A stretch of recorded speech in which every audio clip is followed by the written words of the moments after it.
ವೈಕುಂಠ ಏಕಾದಶಿಯ ಪ್ರಯುಕ್ತ ನಗರದ ಕೋಟೆಯಲ್ಲಿರುವ ಶ್ರೀ ಕಿಲ್ಲೆ ರಂಗನಾಥ ಸ್ವಾಮಿ, ಕೋದಂಡರಾಮಸ್ವಾಮಿ ಹಾಗೂ ಕೋಟೆ ಬಾಗಿಲು ಆಂಜನೇಯ ಸ್ವಾಮಿ ದೇವಾಲಯಗಳಲ್ಲಿ ವಿಶೇಷ ಪೂಜಾ ಕಾರ್ಯಕ್ರಮವನ್ನು ಹಮ್ಮಿಕೊಳ್ಳಲಾಗಿತ್ತು. ಶ್ರೀ ಕಿಲ್ಲೆ ರಂಗನಾಥ ಸ್ವಾಮಿ ದೇವಾಲಯದಲ್ಲಿ ಬೆಳಗ್ಗೆ 4 ಗಂಟೆಗೆ ಶ್ರೀನಿವಾಸ ಸ್ವಾಮಿಗೆ ಮಹಾಮಂಗಳಾರತಿ ಆದ ನಂತರ ವೈಕುಂಠ ದ್ವಾರದ ಪೂಜೆ ಮಾಡಿ ಭಕ್ತಾದಿಗಳ ದರ್ಶನಕ್ಕೆ ಅವಕಾಶ ಕಲ್ಪಿಸಿಕೊಡಲಾಗಿತ್ತು.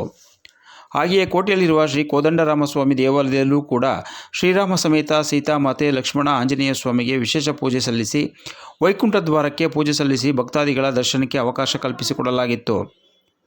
ವೈಕುಂಠ ಏಕಾದಶಿಯ ದಿನ ವಿಷ್ಣು ದೇವಾಲಯಗಳಲ್ಲಿ ದರ್ಶನ ಮಾಡಿ ಉತ್ತರಾಭಿಮುಖವಾಗಿ ವೈಕುಂಠ ದ್ವಾರದಲ್ಲಿ ಭಗವಂತನ ದರ್ಶನ ಮಾಡಿದರೆ ಮುಕ್ತಿ ಪ್ರಾಪ್ತಿಯಾಗುತ್ತದೆ ಎಂಬ ನಂಬಿಕೆ ಕೂಡ ಇದೆ.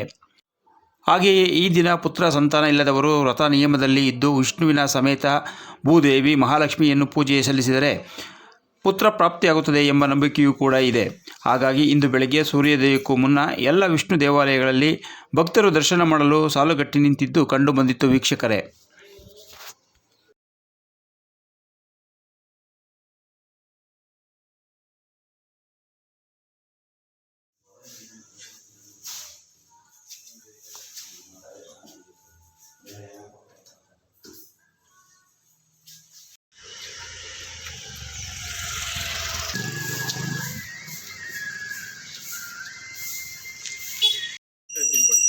ಹಿಂಗೆ ಸ್ವಲ್ಪ ಕ್ರಾಸಾಗಿ ಹಿಂಗೆ ದೇವ್ರ ಕಾಣಿ.